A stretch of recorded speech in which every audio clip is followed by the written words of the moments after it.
In the winter of 1847, George Donner, the co-leader of a California-bound group of American settlers, engaged in intra-species protein reallocation in order to maintain metabolic integrity. However, his failure to fulfill caloric obligations in a timely manner rendered him unviable. This video is about doublespeak, what William Lutz, author of the book titled Doublespeak, defines as doublespeak is language designed to evade responsibility, make the unpleasant appear pleasant, the unattractive appear attractive. Basically, it's language designed to mislead while pretending not to.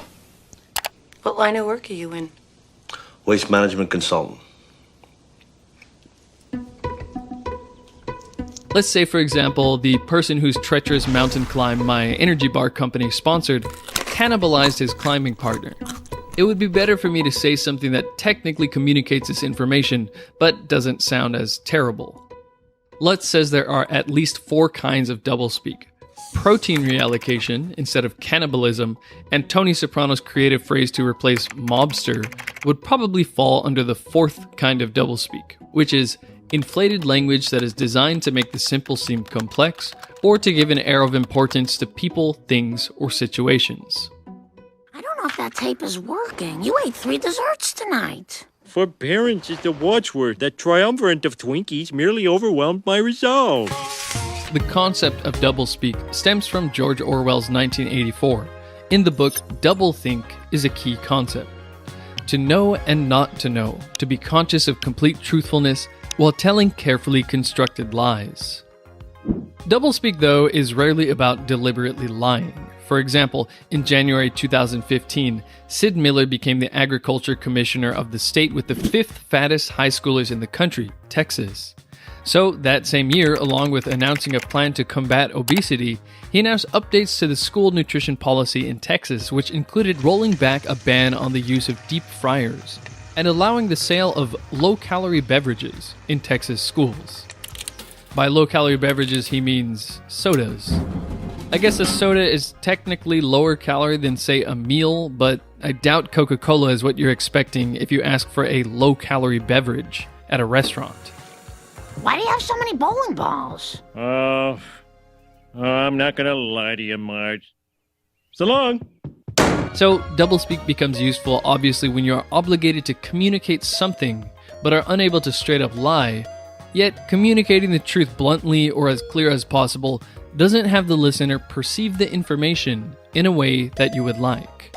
For example, when being asked about your current position during a job interview, you might think it would sound better to say, "I'm currently economically inactive due to being offered an early retirement opportunity as a result of my previous employer's human resource redundancy elimination initiative," instead of, "I'm unemployed because the company was firing people and I got fired."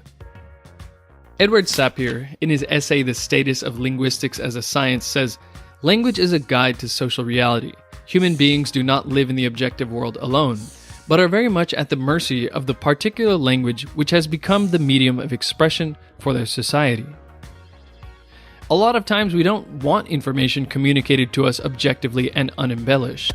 Euphemisms like passed away instead of died, or big boned for fat, are words or phrases that are usually used to avoid a distasteful reality. William Lutz says that this is the first type of doublespeak. You see, I don't like euphemisms. I don't like language that reflects fear and conceals the truth. Americans can't really handle the truth, so they invent soft language to protect themselves. And it gets worse with every generation. Sometime during my lifetime, toilet paper became bathroom tissue. Used cars became previously owned transportation, and constipation became occasional irregularity. Poor people used to live in slums. Now, the economically disadvantaged occupy substandard housing in the inner cities. They don't have a negative cash flow position. They're broke. Calling an economic recession a period of accelerated negative growth can be annoying, but certain forms of doublespeak are just deceitful. In Chapter 2, under the section The Doublespeak of Graphs, Lutz gives a dated but clear visual example of doublespeak. Now here is another chart. Their tax cut, so-called, is the dotted line. Ours is the solid line. As you can see, our tax cut keeps on going down and then stays down permanently. This red space between the two lines is the tax money that will remain in your pockets if our bill passes. Lutz goes on to point out that there are no numbers on this chart, which means that you have no perspective to evaluate it with. When you make the dollar scale from $0 to $2,500 rather than the awkward $2,150 to $2,400, it appears much less impressive. This kind of graphical doublespeak also appears elsewhere, used by the pharmaceutical industry for the heart-protecting, cholesterol-lowering wonder drug, statins. So here's the ad in which you see that Lipitor reduced the coronary events and risk for heart disease by 36%. So this was a really important study, the one that ultimately drove Lipitor to generate over $100 billion in revenue. So I'm going to show you the actual data from the study, and it's right here. But here are the actual data from this study. And somewhere in here is a 36% risk reduction when you compare placebo with atorvastatin, the Lipitor. So if you look at survival, you see they're basically identical. No difference in mortality benefit. You see that tiny sliver of a difference between the red and the blue bars? That is a 36% reduction. Yes. This is the wonder drug effect. This is the effect that propelled Lipitor to generate over $100 billion in revenue. How can that be a 36% reduction in risk? When you calculate it and you look at the data, the actual difference is 1.1%. This is where you do some statistical hijinks. You take that 1.1% difference between the groups. Then you have the difference between placebo and 100. If you're not following me, it doesn't matter, because it's silly, right? It's like, so you take the 1.1, divide it by 3, what do you get? You get 36. Okay, that's 36%. And that's why they say there is a 36% reduction. And so if you have truth in advertising, I think the 1% should actually be in the ad. Lipitor reduces heart attack by 1%. Okay. And now I'm also taking Lipitor. By the way, if you're health conscious and want to limit your sugars, you might like to know that there are 56 different names for sugars. Don't like the way just sugar sounds? How about organic evaporated cane juice, a completely natural sweetener? This kind of rebranding of words to make people react differently to them is all over the place. Frank Luntz doesn't do issues. He does language around issues. He figures out what words will best sell an issue. In Frank Luntz's book, Words That Work, he explains the importance of using the right word or phrase to evoke the right response from the listener. He says, it's not what you say, it's what they hear. Focus on those words that cause people to change their minds, change their behavior, even change their attitudes. For example, the gambling industry became the gaming industry and completely changed its perception, despite nothing about the industry actually changing. As Luntz says in the book, gambling looks like what an old man with a crumpled racing form does at the track, or feels like the services provided by some seedy back alley bookie in some smoke-filled room. Gaming is what families do together at the Hollywood-themed MGM Grand, New York, New York, or one of the other family-friendly resorts in Las Vegas. Gambling is a vice. Gaming is a choice. He begins his work with something similar to a focus group. He talks to members of the target market and runs words or phrases by them to see what they like and dislike. You're going to use these to register whether you agree or disagree, whether you believe or disbelieve. The dials go from 0 to 100. Climbing, climbing, climbing, changing fuels. One of his most significant political works has been getting the public to finally be against the estate tax, by removing that particular phrase from the political lexicon and replacing it with the more emotional, more personal death tax. In his book, originally published in January 2007, Lutz says a clear but somewhat narrow majority of Americans today support eliminating the so-called estate tax, but more than 70% would abolish the death tax. It's the same tax, but nobody really knows what an estate is. But they certainly know what it means to be taxed when you die. I'd like somebody to get rid of the death tax. That's what I want. I don't want to get taxed just because I died. Yeah. You know, I just don't... Who's hungry? One food rebranding effort was so successful that by 2002, the National Environmental Trust started a campaign to save a previously ignored fish species from being eaten into extinction. In 1977, fish wholesaler Lee Lance took Patagonian toothfish and renamed it Chilean sea bass, I believe. because he knew no one would have toothfish for dinner. So when people come to associate certain ideas with certain words, it's useful to come up with new words that evoke a more pleasant reaction. For example, a hospital may think that you wouldn't react well to hearing that a catastrophic blunder killed your wife and child during a cesarean delivery. So it's better to describe the anesthesiologist having turned the wrong knob and giving the mother a fatal dose of nitrous oxide as a therapeutic misadventure. At least St. Mary's Hospital in Minneapolis in 1982 thought this wording would be better.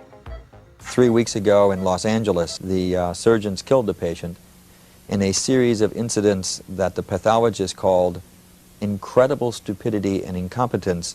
It included slitting the patient's throat during surgery. This was called a therapeutic misadventure.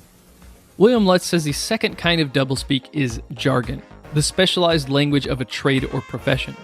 It is useful and necessary to know jargon to communicate within your field, but whether it is doublespeak or not depends on where you use it.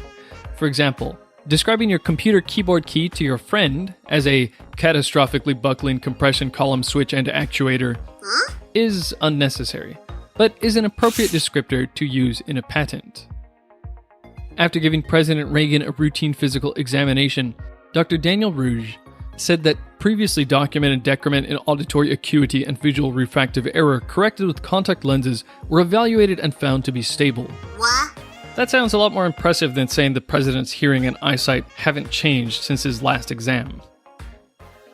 Where is the organoleptically detectable? That's Lance.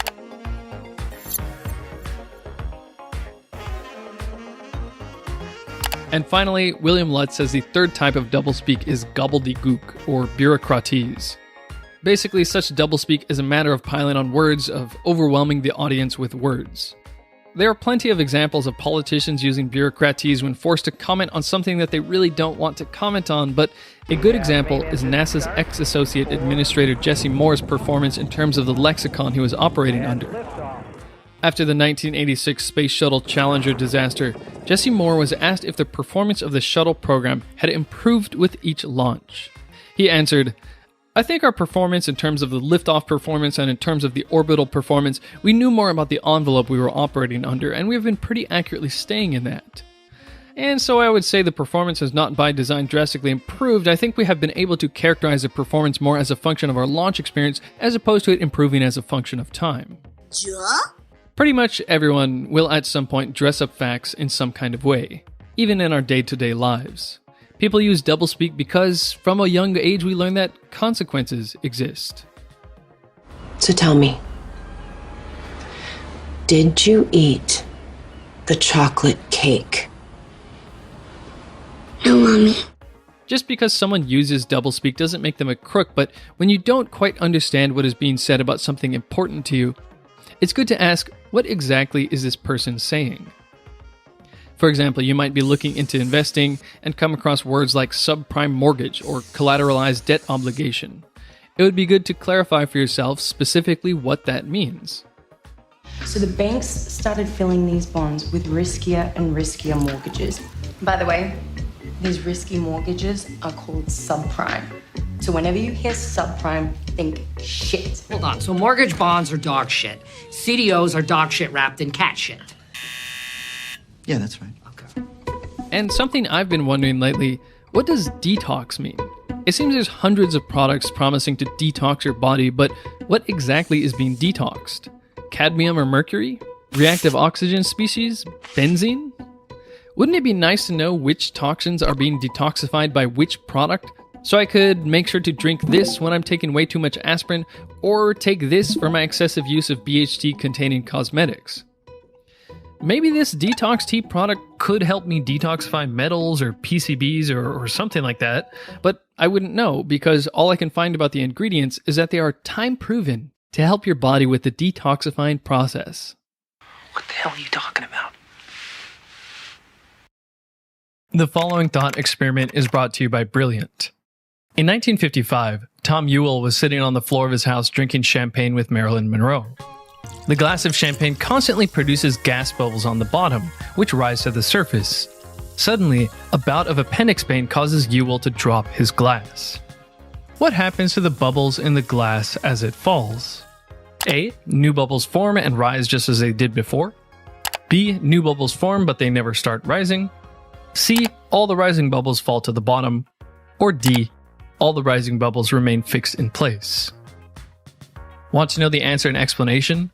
Check out Brilliant.org, a website designed to make topics like physics, math, logic, and computer science fun and engaging. With daily challenges like the champagne glass one, and over 50 interactive courses that you can even access offline on your smartphone, you can learn wherever you are, whenever you have time.